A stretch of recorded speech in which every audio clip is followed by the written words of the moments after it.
Hello friends, स्वागत है आपका हमारे यूट्यूब चैनल आनंद टेक्निकल स्टडी में। तो आज हम कक्षा 10 गणित का अध्याय 13 पृष्ठीय, इसका नाम है पृष्ठीय क्षेत्रफल और आयतन के सूत्र। बहुत महत्वपूर्ण सूत्र। अगर आपने ये जो मैं सूत्र बता रहा हूँ बिल्कुल सरल हैं, बस आपको ये सूत्र याद कर लेना, आपका अध्याय 13 खत्म हो जाएगा। तो अगर आपने अभी तक हमारे चैनल को सब्सक्राइब, लाइक, शेयर नहीं किया तो सब्सक्राइब कर दें और वीडियो को आगे बढ़ाते हैं। ये सूत्र जो हैं जो अध्याय 13 के हैं, जिसका नाम है पृष्ठीय क्षेत्रफल और आयतन। इसमें से कम 10 नंबर का क्वेश्चन तो जरूर आता है। 2 क्वेश्चन आते हैं 10 नंबर के, दीर्घ उत्तरीय में 5-5 नंबर के 2 क्वेश्चन आते हैं। तो कृपया आप वीडियो ध्यान से देखें, और अगर आपने ध्यान से देखी तो मुझे विश्वास है आपको एक बार में ही आपको ये सभी सूत्र समझ में आ जाएगा। और ये जो मैं सूत्र बता रहा हूँ इसको नोटबुक में ज़रूर लिख लेना, क्योंकि ये जो सूत्र बता रहा हूँ ये बहुत महत्वपूर्ण है। तो वीडियो को स्टार्ट करते हैं। अध्याय 13 पृष्ठीय क्षेत्रफल और आयतन, कक्षा 10 की वीडियो है, गणित की वीडियो है। तो पहला सूत्र घनाभ। ये जो घनाभ आपको दिख रहा है, इसकी चौड़ाई थोड़ी ज़्यादा होती, ऊंचाई कम होती है, जिसको लंबाई ऊंचाई मतलब जिसको ऊंचाई भी कहते हैं। तो ऊंचाई थोड़ी कम होती है, लंबाई ज़्यादा, उसको घनाभ कहते हैं। और जिसकी घनाभ और जिसकी 4 फुट 1 सूत्र हैं उसको घन कहते हैं। अगर आप इसमें नहीं समझ रहे तो आप आयतन तो जानते ही होंगे, उसी प्रकार आयतन जैसा आयतन होता है उसका घनाभ होता है, और वर्ग होता है जैसे उसका घन होता है। तो घनाभ के सूत्र देख लेते हैं, बिल्कुल सरल हैं, आपको जरूर याद कर लेना, बहुत महत्वपूर्ण है। और नंबर 1, घनाभ का आयतन। घनाभ का आयतन का सूत्र क्या है ये तो आपको, मुझे पता है आपको याद ही होगा, जिसका सूत्र है लंबाई गुणे चौड़ाई गुणे ऊंचाई। घनाभ का आयतन निकालने के लिए लंबाई गुणे चौड़ाई गुणे ऊंचाई, तो ये आपको याद ही होगा। नंबर 2, घनाभ का विकर्ण। अगर इसका विकर्ण अगर प्रश्न में आए तो इसका विकर्ण निकालना है, तो विकर्ण का सूत्र क्या है, अंडर रूट लंब स्क्वायर लंबाई स्क्वायर गुणे चौड़ाई स्क्वायर गुणे ऊंचाई स्क्वायर। ये है घनाभ के विकर्ण का सूत्र, बिल्कुल सरल है, बस आप ध्यान से और नोटबुक में लिखते चलना। घनाभ का विकर्ण अंडर रूट लंबाई स्क्वायर गुणे चौड़ाई स्क्वायर गुणे ऊंचाई स्क्वायर। नंबर 3, घनाभ का संपूर्ण पृष्ठ। ये जो पूरा पृष्ठ है इसका सूत्र क्या लगेगा, पूरा पृष्ठ पूछे तो घनाभ का संपूर्ण पृष्ठ का सूत्र है 2 कोष्टक में लंबाई गुणे चौड़ाई प्लस चौड़ाई गुणे ऊंचाई प्लस ऊंचाई गुणे चौड़ाई कोष्टक बंद। संपूर्ण पृष्ठ का सूत्र क्या है, ध्यान से देखना, थोड़ा लंबा है, याद जरूर कर लेना। तो 2 कोष्टक में लंबाई गुणे चौड़ाई प्लस चौड़ाई गुणे ऊंचाई प्लस ऊंचाई गुणे लंबाई। बस बिल्कुल सरल है, लंबाई गुणे चौड़ाई कर दी, फिर चौड़ाई गुणे ऊंचाई कर दी, फिर ऊंचाई गुणे लंबाई कर दी, कोष्टक बंद। बस ये सूत्र है। अब घन का सूत्र। अब घन जिसके 4 फुट 100 होते घन कहते हैं, 4 कोने 100 होते हैं उसे घन कहते हैं। जैसे घन का सूत्र क्या है, घन के सूत्र देख लेते हैं। तो पहला सूत्र घन का, तो पहला सूत्र है घन का आयतन। तो घन का आयतन निकालने के लिए भुजा Q मतलब भुजा की घात 3, ये सूत्र लगेगा। अगर घन का आयतन पूछा और घनाभ का आयतन पूछा तो लंबाई गुणे चौड़ाई गुणे ऊंचाई लगेगा। तो घन का आयतन भुजा Q घात 3। नंबर 2, घन का विकर्ण पूछे, अगर घन का विकर्ण पूछे तो भुजा अंडा रूट 3। और जो घन का मैं आपको जो सूत्र बता रहा हूँ जी तो बहुत बहुत महत्वपूर्ण है, और सभी सूत्र महत्वपूर्ण है, बस आपको नोटबुक पे लिखकर अच्छे से याद कर लेना है। तो घन का विकर्ण भुजा अंडा रूट 3। घन का संपूर्ण पृष्ठ, जैसे घनाभ का संपूर्ण पृष्ठ था ऐसे ही घन का संपूर्ण पृष्ठ। तो इसका सूत्र क्या है, 6 भुजा स्क्वायर, मतलब 6 है उसकी भुजा निकालना है, भुजा फिर गुणा लगेंगे और भुजा स्क्वायर है तो 2 बार भुजा लग देंगे, तो घन का संपूर्ण पृष्ठ निकल आएगा। अब ऐसे ही घन का पृष्ठीय क्षेत्रफल निकालना है, तो ये क्या है, 4 भुजा स्क्वायर। तो 4 गुणा भुजा निकाल के तो भुजा गुणा भुजा मतलब 2 बार भुजा लिख देना है, तो घन का पृष्ठीय क्षेत्रफल निकल आएगा। घन का पृष्ठीय क्षेत्रफल का सूत्र क्या है, 4 भुजा स्क्वायर। अब लंब वृत्तीय बेलन, अब लंब वृत्तीय बेलन का सूत्र लगेगा। अब इसके सूत्र देखते हैं। लंब वृत्तीय बेलन मतलब बेलन तो आप जानते हो ऐसा और ऐसा ऐसा, ये थोड़ा बेलन होता है ऐसा। तो लंब वृत्तीय बेलन। नंबर 1, बेलन का आयतन। बेलन का आयतन का सूत्र है पाई आर स्क्वायर एच, या इसको क्या लिख सकते हैं, आधार का क्षेत्रफल गुणा ऊंचाई। 2 दो तरीका से इसका सूत्र यूज कर सकते हैं। बेलन का आयतन का सूत्र दो तरह से यूज कर सकते हैं, या उसको पाई आर स्क्वायर एच लिख सकते हैं, इसके आधार पर उसको आंसर निकालेंगे, या फिर आधार का क्षेत्रफल गुणा ऊंचाई, इसके आधार से आपको इसका आयतन निकल आएगा। अगर आपको ये सूत्र नहीं लग रहा तो ये सूत्र लगा देना, तो इससे निकल आएगा। अगर ये नहीं लग रहा तो ये लगा देना, लेकिन निकल दोनों से आएगा, ये मुझे विश्वास है। ये तो सूत्र ही है। नंबर 2, बेलन का वक्र पृष्ठ। अब इसका वक्र पृष्ठ का सूत्र है 2πr/h, या आधार की परिधि गुणा ऊंचाई। बेलन का वक्र पृष्ठ का सूत्र क्या है? 2πr/h, या आधार की परिधि गुणा ऊंचाई। इसको 2πr/h से भी इसका वक्र पृष्ठ निकाला जा सकता है, और आधार की परिधि गुणा ऊंचाई से भी इसका वक्र पृष्ठ निकाला जा सकता है। तो घनाभ और घन और विलंब वृत्तीय के सूत्र आपने देख लिए, और नोटबुक पे जरूर लिख लेना और इसका स्क्रीनशॉट ले लो। अवलंब वृत्तीय बेलन का सूत्र देखेंगे तो ये है लंब वृत्तीय बेलन, और वो भी लंब ऐसा ही होता है लंब वृत्तीय बेलन, ऐसा ऐसा ऐसा। बस आपने देख लिया, ये है लंब वृत्तीय बेलन। इसके सूत्र देख लेते हैं। इसके सूत्र क्या है? बेलन का संपूर्ण पृष्ठ। अगर बेलन का पूरा पृष्ठ निकालने को कहे तो इसका सूत्र लगेगा 2πr कोष्ठक में h + r, ये सूत्र लगेगा। तो बेलन का संपूर्ण पृष्ठ बराबर 2πr कोष्ठक में h + r कोष्ठक बंद। अब नंबर 2, अगर आधार का क्षेत्रफल निकालने को कहेगा तो इसके आधार का क्षेत्रफल नीचे का, तो आधार का क्षेत्रफल का सूत्र है πr²। ये तो बिल्कुल सरल है, πr²। और आधार की परिधि मतलब उसकी परिधि गोल, तो परिधि 2πr, इसका सूत्र 2πr। जी जरूर याद रखना जी, तो हर क्वेश्चन में लगते हैं। तो आधार का क्षेत्रफल πr², आधार की परिधि 2πr, और त्रिज्या का सूत्र व्यास बटा 2। वो मैंने अभी उसकी वीडियो बनाई है अध्याय 9-10 की, उसमें भी यही सूत्र लगे थे। आधार का क्षेत्रफल, आधार की परिधि, त्रिज्या और व्यास, 4 सूत्र तो उसमें लगे थे। अब इसमें ये बाड़ू आ गए थोड़े। तो आधार का क्षेत्रफल πr², आधार की परिधि 2πr, त्रिज्या व्यास बटा 2। अगर त्रिज्या निकालना है तो व्यास बटा 2। जैसे व्यास ये है, यहाँ व्यास दिया होगा, व्यास 4 है तो उसके बटा में 2 आएगा, तो त्रिज्या निकल आएगी 2। तो उसका कट जाएगा, 2 से 4 कट जाएगा तो 2 बचेगा, तो त्रिज्या निकल आएगी। अगर व्यास निकालना है तो त्रिज्या गुणे 2 करना पड़ेगा, क्योंकि त्रिज्या छोटी होती है व्यास से। त्रिज्या गुणे 2, तो ये व्यास निकल आएगा।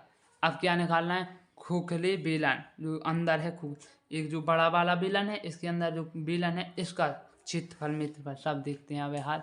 तो नंबर 1, खोखले बेलन का आयतन जो अंदर है ये बेलन, इसका आयतन निकालने के लिए क्या सूत्र लगेगा?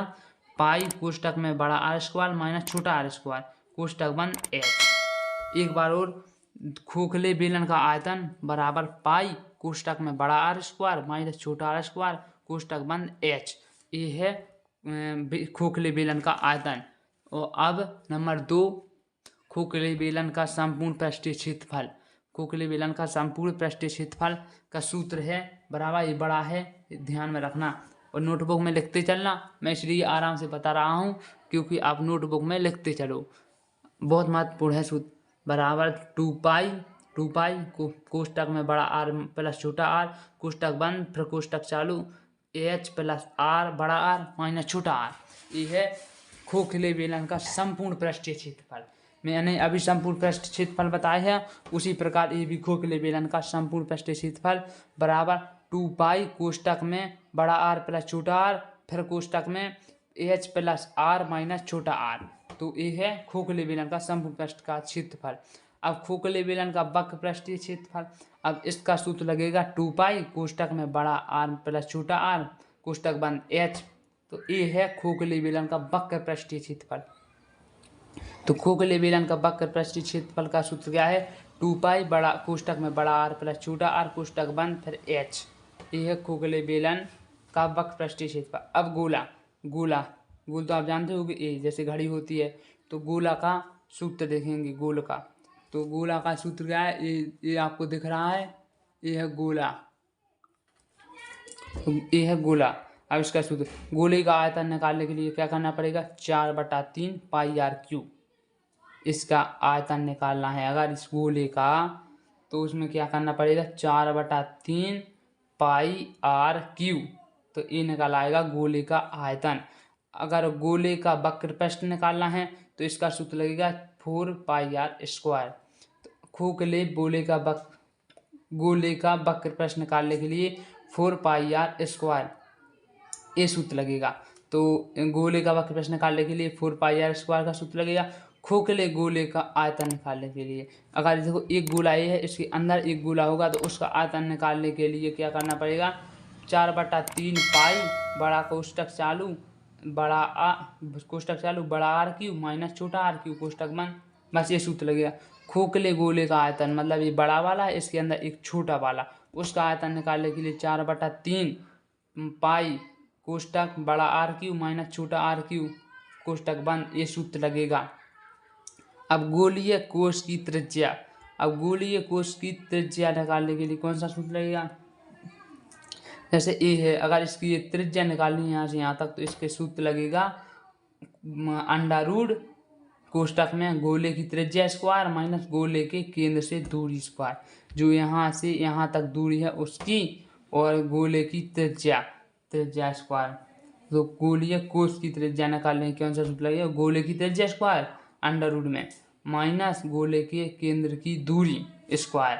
तो ये हो गया गोले के क्षेत्रफल गोला के सूत्र। अब अर्धगोला, जो ये पूरा गोला है ऐसा, अब इसका ऐसा मतलब ये आधा हो गया यहाँ से यहाँ था। तो इस अर्धगोले के सूत्र देखते हैं, जो आपको दिख रहा है ये है अर्धगोला, ये आर है, ये आर है, मतलब त्रिज्या है ये।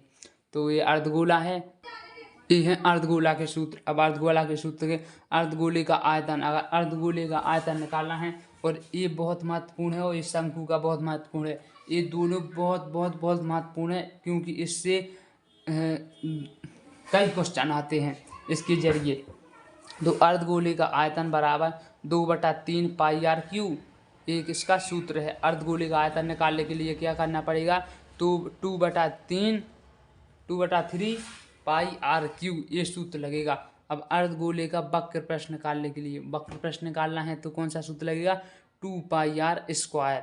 अगर अर्धगोले का वक्र प्रश्न निकालना है तो कौन सा सूत्र लगेगा, 2πr², ये वाला सूत्र लगेगा।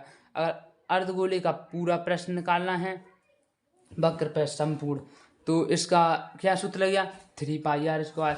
जैसे ये अर्धगोला है, इसका पूरा निकालना है तो कौन सा सूत्र लगेगा, संपूर्ण प्रश्न निकालना है तो 3πr², ये सूत्र लगेगा। अब ये बहुत महत्वपूर्ण है, वेरी वेरी इम्पोर्टेंट, तो ये जरूर कर लेना। शंकु, अब ये आपको दिख रहा है शंकु, इसके नीचे क्या है, अर्धगोला, तो ये क्या है, शंकु, और ये क्या है, इसकी परिधि। तो अब इसके सूत्र देख लेते हैं। इस सूत्र में क्या कह रहा, शंकु का आयतन बराबर 1/3 πr² एच, या 1/3 आधार का क्षेत्रफल गुणे ऊंचाई। दो सूत्र लगा सकते हैं इसके आधार से। जैसे कि शंकु का आयतन निकालना है तो इसका सूत्र लगाएंगे 1/3 πr² है, तो भी निकल आएगा, और ये 1/3 आधार का क्षेत्रफल गुणे ऊंचाई, ये सूत्र लगाएंगे तो भी निकल आएगा उतना ही जितना इससे भी आएगा और इससे भी आएगा, बराबर आएगा आंसर। तो शंकु का आयतन निकालने कौन सा सूत्र लगेगा, 1/3 πr² एच, या 1/3 आधार का क्षेत्रफल गुणे ऊंचाई। शंकु का वक्र प्रश्न निकालने के लिए कौन सा सूत्र लगेगा, πr/l। पाई मतलब 22/7, आर मतलब त्रिज्या, एल मतलब लंबाई। तो शंकु का वक्र प्रश्न निकालने के लिए πr/l का सूत्र लगेगा। अगर शंकु का संपूर्ण प्रश्न निकालना है तो कौन सा सूत्र लगेगा, शंकु का संपूर्ण पृष्ठ का क्षेत्रफल निकालना है तो πr कोष्टक में छोटा r प्लस l कोष्टक बंद, ये कौन सा सूत्र है, शंकु का संपूर्ण पृष्ठ का सूत्र है। कौन सा है, πr कोष्टक में छोटा r प्लस l कोष्टक बंद, ये है शंकु का संपूर्ण पृष्ठ का सूत्र। अब शंकु की तिर्यक ऊंचाई, जो ये तिर्यक ऊंचाई है ऐसी, यहाँ से यहाँ तक, यहाँ से यहाँ तक, इसकी ऊंचाई निकालने के लिए कौन सा सूत्र लगेगा, h। इसकी ऊंचाई निकालने के लिए कौन सा सूत्र लगेगा, अंडा रूट l² - r²। ये आपको दिख रहा है, बस यही सूत्र लगेगा। आप ध्यान से देखना वीडियो, आपको समझ में आ जाएगी। तो शंकु की ऊंचाई h बराबर अंडा रूट l² - छोटा r²। तो ये है शंकु की ऊंचाई के लिए सूत्र, तिर्यक ऊंचाई। अब ए त्रिज्या ऊंचाई के लिए, ए है ऊंचाई के लिए। अब इस शंकु की त्रिज्या ऊंचाई के लिए कौन सा है, √h² प्लस r²। मतलब कि ये जो h है ए और r कौन है, ए है, इसका स्क्वायर। तो क्या आ जाएगी, शंकु की त्रिज्या ऊंचाई ये तो आएगी, फिर ये आ जाएगी, तो मतलब त्रिज्या ऊंचाई आएगी। तो शंकु की त्रिज्या ऊंचाई बराबर √h² प्लस r²। नंबर 5 सूत्र शंकु का। तो शंकु की ऊंचाई, ये त्रिज्या ऊंचाई थी, अब ये सूदी ऊंचाई बिल्कुल सूदी। तो शंकु की ऊंचाई h बराबर त्रिज्या ऊंचाई l और ऊंचाई h। तो इसका सूत्र लगेगा √L² माइनस छोटा r²। तो शंकु की ऊंचाई h बराबर √L² माइनस छोटा r²। और शंकु की त्रिज्या r एवं आखिरी सूत्र शंकु का, पूरे 13वें चैप्टर का आखिरी सूत्र है शंकु की त्रिज्या r बराबर, शंकु की त्रिज्या r बराबर, त्रिज्या को हम r से दर्शाते हैं, बराबर √L² माइनस h²।